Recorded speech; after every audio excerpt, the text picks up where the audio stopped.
राज्यात मान्सूनपूर्व पावसानं जोर धरलेला असून कोकण, विदर्भ, मराठवाडा आणि मध्य महाराष्ट्रातील अनेक भागात विजांच्या कडकडाटासह पावसाच्या जोरदार सरी कोसळत आहेत। हवामान खात्यानं आज 17 मे राज्यातील काही जिल्ह्यांसाठी पावसाचा येलो अलर्ट दिलेला आहे।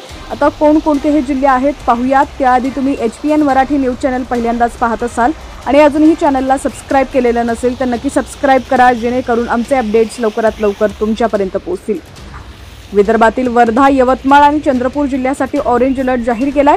या 3 जिल्ह्यात वादळी वाऱ्यांसह मुसळधार पावसाची शक्यता वर्तवण्यात आली आहे। अरबी समुद्रात गुजरात आणि उत्तर कोकणाच्या किनारपट्टीवर चक्रकार वारं वाहत असल्यामुळे राज्यातील हवामानात अचानक बदल झालाय। त्यामुळे पालघर, ठाणे, पुणे, नाशिक, सातारा, लातूर आणि यवतमाळ यासह अनेक जिल्ह्यात पावसाच्या सरी पडल्या। पावसामुळे काही भागात तापमानात गारवा जाणवत असला तरी काही जिल्ह्यात उकाडा कायम आहे।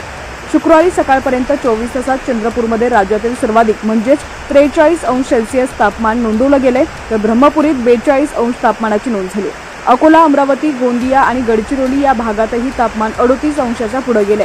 आज राज्यातील संपूर्ण विदर्भ, कोकण, मराठवाडा आणि मध्य महाराष्ट्रात काही ठिकाणी पावसाची शक्यता असून हवामान विभागानं नागरिकांना सतर्क राहण्याचं आवाहन केलंय।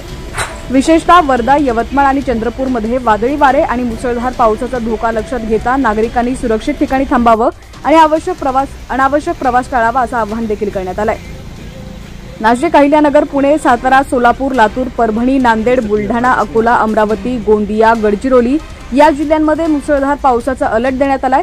यवतमाळ, वर्धा या जिल्ह्यांमध्ये गारपीट होण्याची शक्यता आहे।